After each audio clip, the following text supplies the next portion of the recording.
একদিন আমার অভাব বোধ তোমাকে কাঁদাবে। এই শেষ কথা বলে দু চোখ ভরা জলে কত মানুষকেই চলে যেতে হয়েছে। ভালোবাসতে বাসতে একটা জীবনের সাথে মিশে যাওয়াও তো বাস্তব।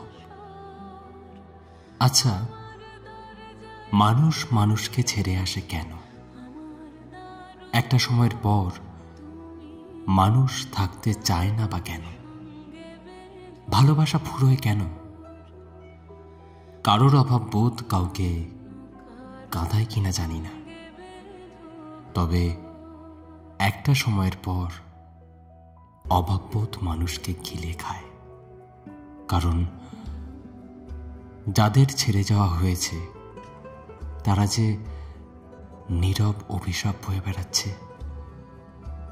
সময়ের ব্যবধানে একদিন টের পাওয়া যায় চোখের জল বড্ড ভয়ঙ্কর যে। ওই যে প্রাক্তন সিনেমার একটা গান আছে না, কথার উপর কেবল কথা সিলিং ছুতে চায়, তুমি অন্য কারো সঙ্গে বেঁধো ঘর। যন্ত্রণা নিয়ে এই উইশটাও একটু হলেও ছাপ ফেলে যায় সামনের মানুষটার উপর।